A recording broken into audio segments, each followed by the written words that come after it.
G Kannada news DNA ಮೂರನೇ ಸುದ್ದಿ. ನಾವೆಲ್ಲ ಶಾಲಾ ಕಾಲೇಜುಗಳಿಂದ ಇದ್ದಾಗಲೂ ಕೂಡ ನಮ್ಮ ಪರಿಸರ ಅಧ್ಯಯನದಲ್ಲಿ ಒಂದು ಮಾತು ಬರ್ತಿತ್ತು ಅಥವಾ ಒಂದು ವಿಷಯ ಬರ್ತಿತ್ತು. ಅದು ನವೀಕರಿಸಬಹುದಾದಂತಹ ಸಂಪನ್ಮೂಲ ಮತ್ತು ನವೀಕರಿಸಲಾಗದ ಸಂಪನ್ಮೂಲ ಅಂತ. ಯಾವುದು ನವೀಕರಿಸಲಾಗದಂತಹ ಸಂಪನ್ಮೂಲ ಇದೆಯೋ ಅದನ್ನು ಮಿತಿಗೆ ತಕ್ಕಂತೆ ನಾವು ಬಳಕೆ ಮಾಡಿಕೊಳ್ಬೇಕು. ಅದು ಮುಗಿದು ಹೋಗ್ಬಿಡುತ್ತೆ, ಮುಂದಿನ ಜನರೇಷನ್ಗೆ ನಾವೆಲ್ಲ ಬಿಟ್ಟು ಹೋಗಬೇಕು ಅನ್ನುವ ಕಾರಣಕ್ಕಾಗಿ ಅದನ್ನು ಪಾಠದ ಮುಖಾಂತರ ನಮಗೆ ಹೇಳೋ ಪ್ರಯತ್ನವನ್ನು ಮಾಡ್ತಾ ಇದ್ರು. ಆದರೂ ಕೂಡ ಏನಾದರೂ ಕಡಿಮೆ ಆಯಿತಾ? ಇವತ್ತು ನವೀಕರಿಸಲಾಗದಂತಹ ಸಂಪನ್ಮೂಲಗಳು ಅವನತಿಯತ್ತ ಹೋಗ್ತಾ ಇರೋದನ್ನು ನೋಡ್ತಾ ಇದ್ದೇವೆ. ಇವೆಲ್ಲದರ ನಡುವೆ ಒಂದು ಕಡೆ ಎಲೆಕ್ಟ್ರಿಕ್ ವೆಹಿಕಲ್ಗಳನ್ನು ಬಳಕೆ ಮಾಡಬೇಕು, ರೈಲ್ವೆಯನ್ನು ಎಲೆಕ್ಟ್ರಿಕ್ ಮಾಡ್ತಾ ಇದ್ದೀವಿ. ಬೇರೆ ಬೇರೆ ಕಾರಣಕ್ಕಾಗಿ ವಿದ್ಯುತ್ ಉತ್ಪಾದನೆ ಮತ್ತು ವಿದ್ಯುತ್ ಬಳಕೆ ದಿನದಿಂದ ದಿನಕ್ಕೆ ಹೆಚ್ಚಳ ಆಗ್ತಾ ಇರೋದನ್ನು ನೋಡ್ತಾ ಇದ್ದೀವಿ. ಜಾಗತಿಕವಾಗಿ ಅನೇಕ ದೇಶಗಳಲ್ಲಿ ಇವತ್ತಿನ ತನಕವೂ ಕೂಡ ವಿದ್ಯುತ್ ಸಂಪರ್ಕ ಇಲ್ಲದೆ ಇರುವಂತಹ ಅನೇಕ ಉದಾಹರಣೆಗಳು ಮತ್ತು ವರದಿಗಳು ನಮ್ಮ ಕಣ್ಮುಂದೆ ಇದೆ.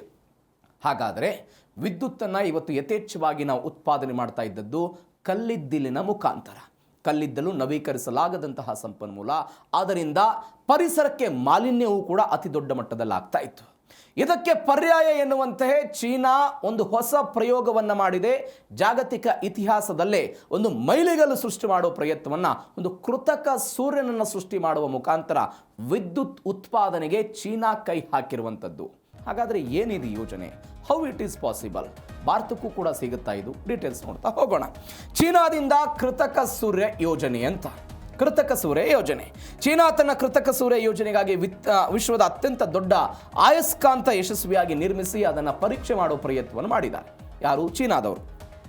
ಡಿ ಆಕಾರದಲ್ಲಿರುವಂಥ ಒಂದು ಅಯಸ್ಕಾಂತ 21 ಮೀಟರ್ ಉದ್ದ ಇದೆ, 12 ಮೀಟರ್ ಅಗಲ ಇದೆ, 582 ಟನ್ ತೂಕವನ್ನು ಹೊಂದಿರೋದನ್ನೆಲ್ಲ ನೋಡ್ತಾ ಇದ್ದೀವಿ.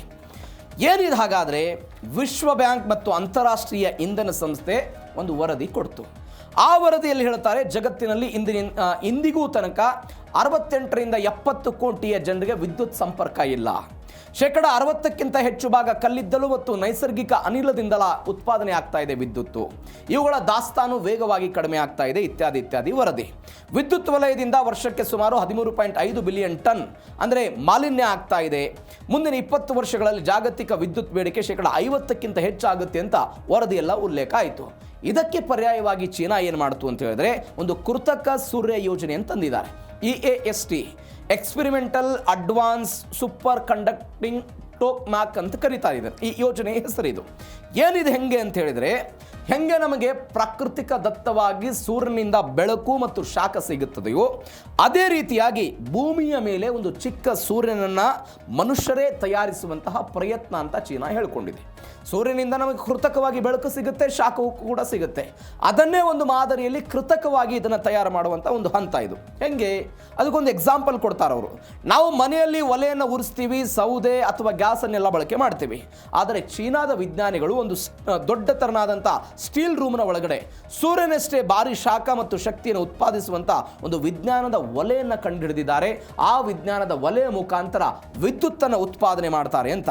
ಇದರಿಂದ ಲಾಭ ಏನಾಗುತ್ತೆ? ಎಂದಿಗೂ ಕೂಡ ಮುಗಿದು ಹೋಗದ ಮಾಲಿನ್ಯವಲ್ಲದ ಒಂದು ವಿದ್ಯುತ್ತನ್ನು ಉತ್ಪಾದನೆ ಮಾಡೋದಕ್ಕೆ ಸಾಧ್ಯ ಆಗುತ್ತೆ ಅಂತ ಅವರೆಲ್ಲ ಹೇಳ್ತಾ ಇರೋದು. ಅಂದರೆ ಸೂರ್ಯನ ಒಳಭಾಗದಲ್ಲಿ ನಡೆಯುವಂಥ ಸಮ್ಮಿಳನ ಪ್ರಕ್ರಿಯೆಯನ್ನು ಭೂಮಿಯ ಮೇಲೆ ಮರುಸೃಷ್ಟಿ ಮಾಡಿಕೊಂಡು ಮಾಲಿನ್ಯರಹಿತ ಮತ್ತು ಅಪಾರ ಪ್ರಮಾಣದ ಸ್ವಚ್ಛ ಇಂಧನವನ್ನು ಉತ್ಪಾದನೆ ಮಾಡೋದು ಚೀನಾದ ಈ ಯೋಜನೆಯ ಉದ್ದೇಶ ಆಗಿದೆ ಅಂತೆಲ್ಲ ಹೇಳ್ತಾ ಇದ್ದಾರೆ. ಜನವರಿ 2025ರಲ್ಲಿ ಒಂದು ಪ್ರಯೋಗ ಮಾಡಿದ್ರು ಇವರು. ಈ ರಿಯಾಕ್ಟರ್ ಸುಮಾರು ಒಂದು 10 ಕೋಟಿ ಡಿಗ್ರಿ ಸೆಲ್ಸಿಯಸ್ ಉಷ್ಣತೆಯನ್ನು 1066 ಸೆಕೆಂಡ್ಗಳ ಕಾಲ, ಅಂದರೆ 17 ನಿಮಿಷಕ್ಕೂ ಹೆಚ್ಚು ಸಮಯ ಕಾಯ್ದುಕೊಂಡಂತೆ ಆ ಮುಖಾಂತರ ಒಂದು ಜಾಗತಿಕ ಮೈಲನ್ನು ಸ್ಥಾಪನೆ ಮಾಡಿದ್ದಾರೆ ಅಂತ. ಈ ವರ್ಷ ಅಂದರೆ ಜುಲೈ 2026ರಲ್ಲಿ ತನ್ನದೇ ಆದಂಥ ಒಂದು ದೇಶಿ ತಂತ್ರಜ್ಞಾನವನ್ನೆಲ್ಲ ಬಳಕೆ ಮಾಡಿಕೊಂಡ್ರು. 21 ಮೀಟರ್ ಉದ್ದವಿರುವಂಥ ಮತ್ತು 582 ಟನ್ ತೂಕದ ಒಂದು ಬೃಹತ್ ಸೂಪರ್ ಕಂಡಕ್ಟಿಂಗ್ ಕಾಂತದ ಪರೀಕ್ಷೆಯನ್ನೆಲ್ಲ ಮಾಡಿಕೊಂಡಿದ್ದಾರಂತೆ. ಇದರ ಮುಖಾಂತರ ಇದನ್ನು ತಯಾರು ಮಾಡ್ತಾರೆ ಅಂತ. ಏನು ಲಾಭ ಹಾಗಾದರೆ?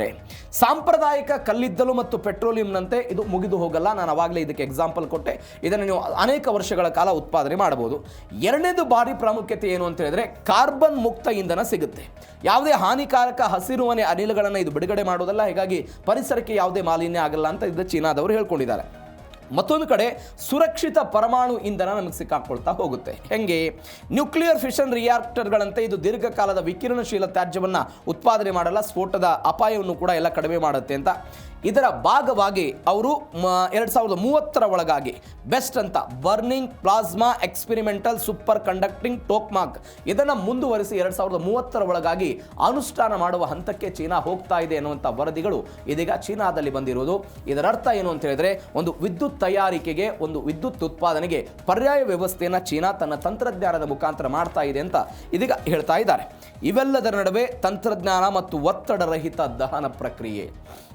ಈ ಹೌದು, ಪ್ರಾಕೃತಿಕವಾಗಿ ಸೂರ್ಯ ಇದ್ದಾನೆ, ಸೂರ್ಯನಿಂದ ಶಾಖ ಮತ್ತು ಬೆಳಕೆಲ್ಲ ಸಿಗುತ್ತೆ.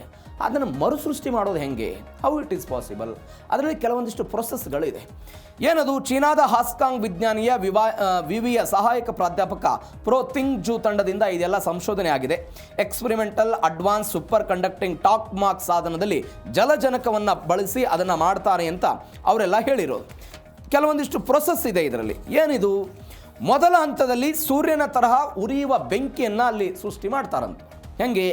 ರಿಯಾಕ್ಟರ್ನ ಒಳಗಡೆ ಹೈಡ್ರೋಜನ್ ಗ್ಯಾಸನ್ನು ಹಾಕೋದು, ಅಲ್ಲಿ ಭಾರಿ ಪ್ರಮಾಣದಲ್ಲಿ ಅದನ್ನು ಹೈಡ್ರೋಜನ್ ಗ್ಯಾಸನ್ನು ಕಾಯಿಸಲಾಗುತ್ತೆ. ಅದಾದ ನಂತರ ಸೂರ್ಯನ ಒಳಭಾಗದಲ್ಲಿ ನಡೆಯುವಂಥ ಪರಮಾಣು ಸಮ್ಮಿಳನ ಪ್ರಕ್ರಿಯೆ ನಡೀತೆ. ಆ ಪರಮಾಣು ಪ್ರಕ್ರಿಯೆ ಸಮ್ಮಿಳನ ನಡೆದು ಸುಮಾರು 15 ಕೋಟಿ ಡಿಗ್ರಿ ಸೆಲ್ಸಿಯಸ್ ಅಂಟು ಭೀಕರವಾದಂಥ ಶಾಖ ಮೊದಲ ಹಂತದಲ್ಲಿ ಉತ್ಪಾದನೆ ಆಗುತ್ತೆ. ನಿಮಗೆ ಶಾಖ ಉತ್ಪಾದನೆ ಆಯಿತು. ಶಾಖ ಉತ್ಪಾದನೆಯಾದ ಎರಡನೇ ಹಂತ ಏನು ಅಂತ ಹೇಳಿದ್ರೆ, ಅಯಸ್ಕಾಂತದ ಮ್ಯಾಜಿಕ್ ಮತ್ತು ನೀರನ್ನು ಕಾಯಿಸೋದು. ನಾನು ಅವಾಗಲೇ ಹೇಳಿದೆ, ಒಂದು ಡಿ ಆಕಾರದ ಬೃಹತ್ ಅಯಸ್ಕಾಂತಗಳು ಇದರಲ್ಲಿ ಇರುತ್ತೆ ಅಂತ. ಆ ಡಿ ಗಾತ್ರದ ಅಯಸ್ಕಾಂತಗಳು ಗಾಳಿಯಲ್ಲಿ ತೇಲಿಸಿ ಹಿಡಿದುಕೊಂಡಿರುತ್ತವೆ. ಈ ಉರಿಯುವಂತಹ ಕೋಣೆಯ ಸುತ್ತಲೂ ಬಲಿಷ್ಠವಾದಂತಹ ನೀರಿನ ಪೈಪ್ಗಳನ್ನು ಅಳವಡಿಕೆ ಮಾಡಲಾಗಿರುತ್ತೆ. ಅದಾದ ನಂತರ ಒಳಗಿನ ಶಾಖ, ಆ ಪೈಪ್ನಲ್ಲಿ ಹರಿಯುವಂತಹ ನೀರನ್ನು ಸಂಪೂರ್ಣವಾಗಿ ವೇಗವಾಗಿ ಕಾಯಿಸುವಂತಹ ಪ್ರಕ್ರಿಯೆ ಎರಡನೇ ಹಂತದಲ್ಲಿ ಆಗುತ್ತೆ. ಮೂರನೇ ಹಂತ ನೀರು ಹಬೆಯಾಗಿ ಬದಲಾಗುವಂತಹ ಹಂತ. ಇದು ಹೆಂಗೆ? ನೀರು ಅತಿಯಾದಂತಹ ಕಾದಂತಹ ಸಮಯದಲ್ಲಿ ಭಾರೀ ಒತ್ತಡದಿಂದ ಅದು ಬಿಸಿಯಾಗಿ ಮಾರ್ಪಡುತ್ತೆ. ಪ್ರೆಷರ್ ಕುಕ್ಕರ್ನಿಂದ ಹಬೆ ಎಷ್ಟು ವೇಗವಾಗಿ ಹೊರಗಡೆ ಬರುತ್ತಲ್ಲ, ಅದಕ್ಕಿಂತಲೂ 1,00,000 ಪಟ್ಟು ಹೆಚ್ಚು ವೇಗದಲ್ಲಿ ಈ ಒತ್ತಡದಲ್ಲಿ ಹಬೆ ಪೈಪ್ಗಳ ಮುಖಾಂತರ ಎಲ್ಲ ಮುನ್ನುಗ್ಗುತ್ತೆ.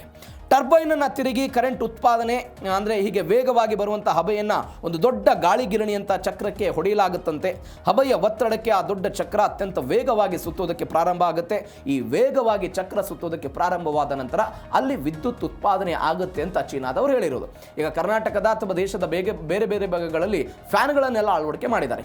ಅದು ಹೆಂಗೆ ತಿರುಗುತ್ತೆ ಅಂದರೆ ಗಾಳಿಯ ವಿಚಾರಕ್ಕೆ ಸಂಬಂಧಪಟ್ಟಂತೆ ಅದು ಹೆಂಗೆ ತಿರುಗುತ್ತೆ, ಎಷ್ಟು ವೇಗವಾಗಿ ತಿರುಗುತ್ತೋ ಆ ವೇಗದ ರೂಪದಲ್ಲಿ ನಮ್ಮ ವಿದ್ಯುತ್ ಉತ್ಪಾದನೆ ಆಗ್ತಾ ಇರೋದನ್ನು ನೋಡ್ತಾ ಇದ್ದೀವಿ. ಅದೇ ಮಾದರಿಯಲ್ಲಿ ಒತ್ತಡದ ಕಾರಣಕ್ಕಾಗಿ ಒಂದು ಈ ಚಕ್ರ ಏನಿರುತ್ತೆ ಅದು ತಿರುಗ್ತಾ ಹೋದಂತೆ ಒಂದು ವಿದ್ಯುತ್ ಉತ್ಪಾದನೆ ಆಗುತ್ತೆ ಅಂತ ಹೇಳ್ತಾರೆ. ಈ ಎಲ್ಲದರ ಕಾರಣಕ್ಕಾಗಿಯೂ ಕೂಡ ಅದೆಲ್ಲ ಆಗಬಹುದು ಅಂತ. ಇವೆಲ್ಲದರ ನಡುವೆ ಒಂದು ವಿಜ್ಞಾನ ಲೋಕದಲ್ಲಿ ಒಂದು ನೇಚರ್ ಎನ್ನುವಂಥ ಒಂದು ಪತ್ರಿಕೆ ಇದೆ. ಈ ನೇಚರ್ ಎನ್ನುವಂತಹ ಪತ್ರಿಕೆಯಲ್ಲಿ ಒಂದು ಸಂಶೋಧನೆ ಏನಾದರೂ ಪ್ರಕಟವಾಗಬೇಕು ಅಂತ ಹೇಳಿದ್ರೆ, ಈ ಸಂಶೋಧನೆ ಪ್ರಕಟ ಆಗಿದೆ. ಈ ಸಂಶೋಧನೆ ಪ್ರಕಟ ಆಗಬೇಕು ಅಂತ ಹೇಳಿದ್ರೆ ಇತಿಹಾಸದಲ್ಲಿ ಆ ಪ್ರಯೋಗ ಆಗಿರಬಾರ್ದು. ಇವತ್ತು ಆ ಪ್ರಯೋಗ ಆದಾಗ ಜಾಗತಿಕವಾಗಿ ಜಗತ್ತನ್ನೇ ಬದಲಾಯಿಸುವಂತಹ ಒಂದು ವಿದ್ಯಮಾನವನ್ನು ವಿಜ್ಞಾನಿಗಳು ಕಂಡು ಹಿಡಿದಿರಬೇಕು. ಅಂತಹ ವಿದ್ಯಮಾನಗಳನ್ನು ಮಾತ್ರ ಈ ನೇಚರ್ ಎನ್ನುವಂಥ ಒಂದು ಸೈಂಟಿಫಿಕ್ ಪೇಪರ್ನಲ್ಲಿ ಉಲ್ಲೇಖ ಮಾಡಲಾಗುತ್ತೆ. ಇದೀಗ ಅದನ್ನು ಉಲ್ಲೇಖ ಮಾಡಿದ್ದಾರೆ. ಆ ಪರಿಪ್ರಮಾಣದಲ್ಲಿ ಇದೊಂದು ಯಶಸ್ಸನ್ನು ತಂದುಕೊಟ್ಟಿದೆ ಅಂತ ಚೀನಾದ ವಿಜ್ಞಾನಿಗಳು ಮತ್ತು ಚೀನಾದವರು ಹೇಳ್ಕೊಳ್ತಾ ಇದ್ದಾರೆ. ಇದು ಒಂದು ಬೆಳವಣಿಗೆ. ಇವೆಲ್ಲದರ ನಡುವೆ ಪರಿಸರ ಮತ್ತು ಕಾರ್ಯಕ್ಷಮತೆಯ ಮೇಲಿನ ಪ್ರಯೋಜನಗಳು ಏನಿದ್ದರು? ಪ್ರಯೋಜನ ಏನು? ವಿಕಿರಣಶೀಲತೆ ಅತ್ಯಂತ ಕಡಿಮೆ ಇರೋದರಿಂದ ಕ್ಯಾನ್ಸರ್ನಂತಹ ಭೀಕರ ರೋಗಗಳ ಆತಂಕ ಎಲ್ಲ ತಪ್ಪಿಬಿಡುತ್ತೆ. ನಮಗೆ ವಿಕಿರಣ ಅಂತ ಹೇಳಿದರೆ ಭಯ ಬಂದ್ಬಿಡುತ್ತೆ. ಈ ವಿಕಿರಣಗಳಿಂದ ಬೇರೆ ಬೇರೆ ಕಾಯಿಲೆಗಳು ಬರುತ್ತೆ. ನಾವು ಎಕ್ಸ್ರೇ ರೂಮ್ನ ಎದುರುಗಡೆನೇ ಗರ್ಭಿಣಿಯರನ್ನು ಕಳಿಸೋದಿಲ್ಲ ಬೇರೆ ಬೇರೆ ಸಮಯದಲ್ಲಿ, ಯಾವ ಕಾರಣಕ್ಕಾಗಿಯೂ ಕೂಡ ಹೋಗಬಾರ್ದು ಅಂತ. ಅದರ ಅಪಾಯ ಪರಿಪ್ರಮಾಣದಲ್ಲಿ ಇರುತ್ತೆ ಅಂತ. ಹಾಗಾದರೆ ಇದರಿಂದ ಲಾಭ ಏನಾಗುತ್ತೆ? ಇದರಿಂದ ಲಾಭದ ಬಗ್ಗೆ ಕೆಲವೊಂದಿಷ್ಟು ಪಟ್ಟಿಗಳನ್ನು ಕೊಟ್ಟಿದ್ದಾರೆ. ಪರಮಾಣು ಅಥವಾ ನ್ಯೂಕ್ಲಿಯರ್ ಎಂಬ ಪದ ಕೇಳಿದ ತಕ್ಷಣ ಕ್ಯಾನ್ಸರ್ ರೋಗ ಬರುತ್ತೆ ಅನ್ನುವ ಭೀತಿಯೆಲ್ಲ ಇರುತ್ತೆ. ಆದರೆ ಈ ಕೃತಕ ಸೂರ್ಯನ ಯೋಜನೆಯಲ್ಲಿ ವಿಕಿರಣಶೀಲತೆ ಅತ್ಯಂತ ಕಡಿಮೆ ಇರುತ್ತೆ. ಹೀಗಾಗಿ ಯಾವ ಕಾರಣಕ್ಕಾಗಿಯೂ ಕೂಡ ಆತಂಕ ಇಲ್ಲ ಅಂತ ಅವರೆಲ್ಲ ಹೇಳ್ತಾ ಇರೋದು. ಈ ಸಾಂಪ್ರದಾಯಿಕ ಅಣು ವಿದ್ಯುತ್ ಕೇಂದ್ರಗಳಲ್ಲಿ ಯುರೇನಿಯಂ ಮತ್ತು ಪ್ಲುಟೋನಿಯಂ ಅಂತ ಅತ್ಯಂತ ಅಪಾಯಕಾರಿ ಧಾತುಗಳನ್ನೆಲ್ಲ ಬಳಕೆ ಮಾಡಲಾಗುತ್ತೆ. ಇವುಗಳನ್ನು ಬಳಕೆ ಮಾಡೋದ್ರಿಂದ ಕ್ಯಾನ್ಸರ್ ಕಾರಕ ಭೀಕರ ರೋಗಗಳಿಗೆಲ್ಲ ದಾರಿ ಮಾಡಿಕೊಡುತ್ತೆ ಅಂತ ವೈಜ್ಞಾನ ಲೋಕ ಮತ್ತು ವಿಜ್ಞಾನ ಎಲ್ಲರೂ ಹೇಳ್ತಾರೆ. ಈ ಇತಿಹಾಸದಲ್ಲಿ ಚರ್ನೋಬಿಲ್ ಮತ್ತು ಫುಕುಶಿಯಾ ದುರಂತಗಳ ಭೀತಿ ಈ ಭೀತಿಯಿಂದ ಬೇರೆ ಬೇರೆ ಸಮಸ್ಯೆಗಳನ್ನು ಅನುಭವಿಸಿದ್ದು ನೋಡಿದ್ವಿ. ಅದೊಂದು ಇತಿಹಾಸ ಬೇರೆ ಇದೆ. ಆ ಸಮಸ್ಯೆ ಮತ್ತೆ ಬಂದುಬಿಡ್ಬೋದು ಎನ್ನುವಂಥ ಆತಂಕ ಇತ್ತು. ಬಟ್ ಈ ವಿಚಾರದಲ್ಲಿ ಹಂಗಾಗಲ್ಲ ಅಂತ ಹೇಳ್ತಾ ಇರೋದು. ಸೂರ್ಯನಿಗೆ ಇಂಧನವಾಗಿ ಬಳಸೋದು ಯುರೇನಿಯಂ ಅಲ್ಲ, ಬದಲಿಗೆ ನೀರಿನಿಂದ ಸಿಗುವಂಥ ಹೈಡ್ರೋಜನ್ ಅನ್ನು ಬಳಕೆ ಮಾಡ್ತಾರೆ. ಹೀಗಾಗಿ ಇದು ಯಾವುದೇ ವಿಕಿರಣಗಳನ್ನೆಲ್ಲ ಹೊರಸೂಸೋದಿಲ್ಲ.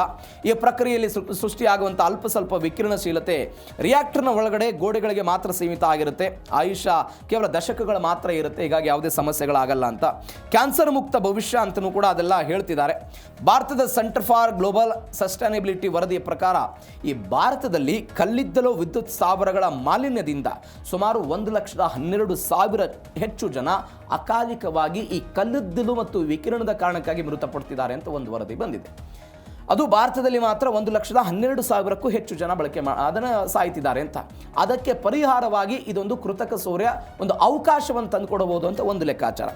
ಎರಡನೇದ್ದು, ಈಗ ನಾವೆಲ್ಲ ಏನು ಮಾಡ್ತಾ ಇದ್ದೀವಿ, ಈ ಮಾಲಿನ್ಯ ಆಗಬಾರದು ಅನ್ನುವ ಕಾರಣಕ್ಕಾಗಿ ಎಲೆಕ್ಟ್ರಿಕ್ ವೆಹಿಕಲ್ಗಳನ್ನು ಬಳಕೆ ಮಾಡ್ಕೊಳ್ತಾ ಇದ್ದೀವಿ.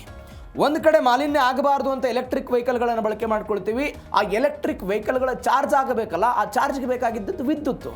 ವಿದ್ಯುತ್ ಎಲ್ಲಿಂದ ಉತ್ಪಾದನೆ ಆಗ್ತಾ ಇದೆ? ಅದು ಕಲ್ಲಿದ್ದಲಿನ ಮುಖಾಂತರ ವಿದ್ಯುತ್ ಉತ್ಪಾದನೆ ಆಗ್ತಾ ಇದೆ. ಹಾಗಾದರೆ ಕಲ್ಲಿದ್ದಲಿನ ಮುಖಾಂತರ ಮಾಲಿನ್ಯ ಆಗ್ತಾ ಇಲ್ವಾ? ಅಫ್ಕೋರ್ಸ್ ಮಾಲಿನ್ಯ ಆಗ್ತಾ ಇದೆ.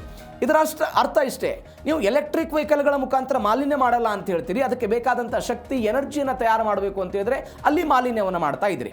ಈ ಕಾರಣಕ್ಕಾಗಿ ಮಾಲಿನ್ಯವೂ ಕೂಡ ತಡೆಗಟ್ಟಬೇಕು, ಅದರ ಜೊತೆಗೆ ನಮಗೆ ಎನರ್ಜಿಯೂ ಕೂಡ ಸಿಗಬೇಕು ಅಂತ ಹೇಳಿದ್ರೆ ಅದಕ್ಕೆ ಒಂದು ಕೃತಕ ಸೂರ್ಯ ಅವಕಾಶ ಆಗಬಹುದು ಅಂತ ಅವರೆಲ್ಲ ಹೇಳ್ತಾ ಇದ್ದಾರೆ. ಕೃತಕ ಸೂರ್ಯನ ಪರಿಹಾರ ಇದಕ್ಕೊಂದು ದೊಡ್ಡ ಮಟ್ಟದ ಮೈಲಿಗಲ್ಲನ್ನು ಸೃಷ್ಟಿ ಮಾಡುತ್ತೆ ಅಂತ ಚೀನಾದವರು ಹೇಳ್ಕೊಂಡ್ರು.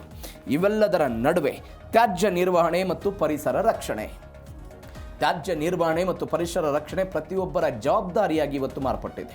ಅದು ಈ ತ್ಯಾಜ್ಯ ಆಗಿರ್ಬೋದು, ನಾವು ಉತ್ಪಾದಿಸುವಂತಹ ತ್ಯಾಜ್ಯ ಆಗಿರ್ಬೋದು, ಇವೆಲ್ಲವೂ ಕೂಡ ದೊಡ್ಡ ಮಟ್ಟದ ಎಫೆಕ್ಟನ್ನು ಬೀರ್ತಾ ಇದೆ ಪರಿಸರದ ಕಾರಣಕ್ಕಾಗಿ. ದಹನ ಪ್ರಕ್ರಿಯೆ ಸರಳವಾಗಿದ್ದರಿಂದ ಪ್ರಕ್ರಿಯೆಯ ಕೊನೆಯಲ್ಲಿ ಬರುವಂತಹ ಪ್ಲಾಸ್ಮಾ ತ್ಯಾಜ್ಯ ಕಡಿಮೆ ಇರುತ್ತೆ ಅಂತೆಲ್ಲ ಹೇಳ್ತಾ ಇದ್ದಾರೆ. ನಮ್ಮ ಭೂಮಿ ಮೇಲೆ ಕಾಡ್ತಾ ಇರುವಂತಹ ಪರಿಸರ ಮಾಲಿನ್ಯಕ್ಕೆ ಇದೊಂದು ಪರಿಹಾರ, ರಾಮಬಾಣ ಅಂತೆಲ್ಲ ಹೇಳಿದರು. ಕಲ್ಲಿದ್ದಲು ಮತ್ತು ಗ್ಯಾಸ್ ವಿದ್ಯುತ್ ಕೇಂದ್ರಗಳಂತೆ ಇದು ವಾತಾವರಣಕ್ಕೆ ಯಾವುದೇ ಹಾನಿಕಾರಕ ಇಂಗಾಲದ ಡೈಆಕ್ಸೈಡ್ CO2 ಅಂತ ನಾವೇನು ಕರಿತೀವಿ, ವಿಷಕಾರಿ ಹೊಗೆಯನ್ನೆಲ್ಲ ಬಿಡಲ್ಲ. ಜಾಗತಿಕ ತಾಪಮಾನವನ್ನು ತಡೆಯೋದಕ್ಕೆ ಇದೆಲ್ಲ ಸಹಕಾರಿಯಾಗುತ್ತೆ ಅಂತ ಅವರು ಹೇಳಿದ್ದಾರೆ. ಪ್ರಸ್ತುತ ಇರುವಂಥ ಸಾಂಪ್ರದಾಯಿಕ ಅಣು ವಿದ್ಯುತ್ ಕೇಂದ್ರಗಳು ಅಪಾಯಕಾರಿ ವಿಕಿರಣಶೀಲ ತ್ಯಾಜ್ಯವನ್ನು ಉತ್ಪಾದನೆ ಮಾಡ್ತವೆ. ಸಾವಿರಾರು ವರ್ಷಗಳಿಂದ ಇದನ್ನು ಸುರಕ್ಷಿತವಾಗಿಡೋದೆಲ್ಲ ದೊಡ್ಡ ಮಟ್ಟದ ತಲೆನೋವಾಗಿದೆ. ಆದರೆ ಕೃತಕ ಸೂರ್ಯನಲ್ಲೆಲ್ಲ ಇದಿಲ್ಲ ಅಂತ. ಎಲ್ಲಕ್ಕಿಂತ ಹೆಚ್ಚಾಗಿ ಈ ಇಂಧನ ಹೈಡ್ರೋಜನ್ ಏನಿದೆ ಇದನ್ನು ಸಮುದ್ರದ ನೀರಿನಿಂದ ಸುಲಭವಾಗಿ ಪಡಿಬೋದು. ಹಾಗಾಗಿ ಭೂಮಿಯನ್ನು ಅಗೆದು ಕಲ್ಲಿದ್ದಲು, ಯುರೇನಿಯಂ ಗಣಿಗಾರಿಕೆ ಇತ್ಯಾದಿ ಮಾಡಿ ಪರಿಸರವನ್ನು ಹಾನಿ ಮಾಡೋದು, ಪರಿಸರ ಮಾಲಿನ್ಯ ಮಾಡುವಂಥ ಹಂತಕ್ಕೂ ಕೂಡ ಹೋಗೋದಕ್ಕೆ ಸಾಧ್ಯ ಇಲ್ಲ. ಪ್ರಕೃತಿ ನಾಶ ಇವೆಲ್ಲವೂ ಕೂಡ ಕಡಿಮೆ ಆಗುತ್ತೆ ಅಂತ. ಇವೆಲ್ಲದರ ಜೊತೆಗೆ ಮಹತ್ವದ ಬೆಳವಣಿಗೆ ಏನು ಅಂತ ಹೇಳಿದ್ರೆ, ನೀವು 1 ಗ್ರಾಂ ಕೃತಕ ಸೂರ್ಯನ ಇಂಧನ ಸುಮಾರು 8 ಟನ್ ಕಲ್ಲಿದ್ದಲು ಅಥವಾ 2,400 ಲೀಟರ್ ಪೆಟ್ರೋಲ್ ನೀಡುವಷ್ಟೇ ಭಾರಿ ಪ್ರಮಾಣದ ಶಕ್ತಿಯನ್ನು ಉತ್ಪಾದನೆ ಮಾಡುತ್ತೆ ಅಂತ. ಅಂದರೆ ಕೃತಕ ಸೂರ್ಯ 1 ಗ್ರಾಂ ಕೃತಕ ಸೂರ್ಯನನ್ನು ಇವರು ತಯಾರು ಮಾಡಿದರೆ ಅಲ್ಲಿ ಏನು ಪರಿಪ್ರಮಾಣದಲ್ಲಿ ವಿದ್ಯುತ್ ಬರುತ್ತೋ ಅದೇ ವಿದ್ಯುತ್ತನ್ನು ನೀವು ಕಲ್ಲಿದ್ದಲಿನ ಮುಖಾಂತರ ಏನಾದರೂ ತಯಾರು ಮಾಡಿದರೆ 8,000 kg ಕಲ್ಲಿದ್ದು ಬರುತ್ತೆ. ಅಂದರೆ ಅದರ ಅರ್ಥ ಅಲ್ಲಿ ಮಾಲಿನ್ಯ ಎಷ್ಟಾಗುತ್ತೆ ಅಂತ ಒಂದು ಕಂಪ್ಯಾರಿಸನ್. ಅಷ್ಟೇ ಪರಿಪ್ರಮಾಣದ ವಿದ್ಯುತ್ತನ್ನು ನೀವು ಪೆಟ್ರೋಲ್ನಿಂದ ಏನಾದರೂ ಮಾಡ್ತಾರೆ ಅಂತ ಹೇಳಿದರೆ 2,400 ಲೀಟರ್ ಪೆಟ್ರೋಲ್ ಬೇಕಾಗುತ್ತೆ. ಇದಕ್ಕೆ ಪರ್ಯಾಯವಾಗಿ ಇದೀಗ ಸೂರ್ಯ ಅಂತ, ಅಂದರೆ ಪೆಟ್ರೋಲ್, ಡೀಸೆಲ್ ಇವೆಲ್ಲವೂ ಕೂಡ ಮುಗಿದು ಹೋಗುವಂತಹ ಇಂಧನಗಳು. ಆದರೆ ಇದು ಕೃತಕ ಸೂರ್ಯ ಮುಗಿದು ಹೋಗದೇ ಇರುವಂತಹ ಇಂಧನ. ಈ ಕಾರಣಕ್ಕಾಗಿ ಇದನ್ನು ನಾವು ಅನ್ವೇಷಣೆ ಮಾಡಿದ್ದೀವಿ ಅಂತ ಚೀನಾದವರು ಹೇಳಿರೋದು. ಇವೆಲ್ಲದರ ನಡುವೆ ಕೆಲವೊಂದಿಷ್ಟು ಅಪಾಯಗಳಿದೆ. ಸಂಭಾವ್ಯ ಅಪಾಯಗಳೇನು ಈ ವಿಚಾರಕ್ಕೆ? ಎಲ್ಲಿ ತಂತ್ರಜ್ಞಾನ ಮುಂದುವರಿಯಿತೋ, ಎಲ್ಲಿ ಅಭಿವೃದ್ಧಿಯನ್ನು ಮಾಡ್ತೇವೋ ಅಲ್ಲಿ ಸಹಜವಾಗಿ ಕೆಲವೊಂದಿಷ್ಟು ಸಮಸ್ಯೆಗಳು ಇದ್ದೇ ಇರುತ್ತೆ. ಇಲ್ಲಿಯೂ ಕೂಡ ಅದೇ ರೀತಿಯಾಗಿ ಒತ್ತಡ ಇಲ್ಲದೆ ಇರೋದ್ರಿಂದ ಚರ್ನೋಬಿಲ್ನಂಥ ಅಣುಸ್ಥಾವರ ಸ್ಫೋಟಗಳು ಮರುಕಳಿಸೋದಿಲ್ಲ. ನಾನು ಅವಾಗಲೇ ಹೇಳಿದೆ, ಚರ್ನೋಬಿಲ್ನ ಉದಾಹರಣೆಯನ್ನು ಕೊಟ್ಟೆ, ಅದೆಲ್ಲ ಮರುಕಳಿಸೋದಿಲ್ಲ ಅಂತ. ಈ ತಂತ್ರಜ್ಞಾನದ ಸ್ಥಾವರಗಳಿಗೆ ಅತ್ಯಂತ ಕಡಿಮೆ ಮೂಲಸೌಕರ್ಯ, ಸಣ್ಣ ಪ್ರಮಾಣದ ಸ್ಥಳಾವಕಾಶ ಇರುತ್ತೆ. ಈ ಸಣ್ಣ ಪ್ರಮಾಣದ ಸ್ಥಳಾವಕಾಶದಲ್ಲಿ ಏನಾಗುತ್ತೆ ಅನ್ನುವಂಥ ಆತಂಕ, ಡಿ ಆಕಾರದ ರಿಯಾಕ್ಟರ್ಗಳೆಲ್ಲ ಇರುತ್ತೆ ಅನ್ನುವಂಥ ವಿಚಾರಕ್ಕೆ ಸಂಬಂಧಪಟ್ಟಂತೆ ಆ ರೂಪದಲ್ಲಿದ್ದಾಗಲೂ ಕೂಡ ಕೆಲವೊಂದಿಷ್ಟು ಸಮಸ್ಯೆಗಳಾಗ್ಬೋದು. ಒತ್ತಡದ ಕಾರಣಕ್ಕಾಗಿ ಏನಾಗ್ಬಿಡುತ್ತೆ ಅನ್ನುವಂಥ ಆತಂಕ ಇದ್ದೇ ಇರುತ್ತೆ. ಸಣ್ಣ ಗಾತ್ರದಲ್ಲಿ ರೂಪುಗೊಳ್ಳೋದ್ರಿಂದ ಅಕ್ರಮ ಬಾಂಬ್ ಉತ್ಪಾದನೆಗೆಲ್ಲ ದುರ್ಬಳಕೆ ಆಗಬಹುದು ಎನ್ನುವಂಥ ಆತಂಕ ಈ ವಿಚಾರದಲ್ಲಿದೆ. ಅಣುದಳುವಿನ ತಂತ್ರಜ್ಞಾನ ಬಂದಾಗ ಆತಂಕದಂತೆ ಏನು ಉಂಟಾಗಿತ್ತು ಅದೇ ರೀತಿಯಾಗಿ ಆವಿಷ್ಕಾರವು ಕೂಡ ಇದು ಉಪಯೋಗ ಆಗಬಹುದು ಎನ್ನುವಂಥ ವಿಚಾರಕ್ಕೆ ಸಂಬಂಧಪಟ್ಟಂತೆ. ಹೀಗಾಗಿ ಈ ಸಂಭಾವ್ಯ ಅಪಾಯಗಳನ್ನು ಹೇಗೆ ತಡೆಯುವಲ್ಲಿ ಈ ವಿಜ್ಞಾನಿಗಳು ಅಥವಾ ತಂತ್ರಜ್ಞಾನ ಮುಂದಾಗುತ್ತೆ, ಇದನ್ನು ಉತ್ತಮ ಕಾರ್ಯಕ್ಕಾಗಿ, ಉತ್ತಮ ಉಪಯೋಗಕ್ಕಾಗಿ ಹೆಂಗೆ ಬಳಸ್ಕೊಳ್ತಾರೆ ಕಾದು ನೋಡೋಣ.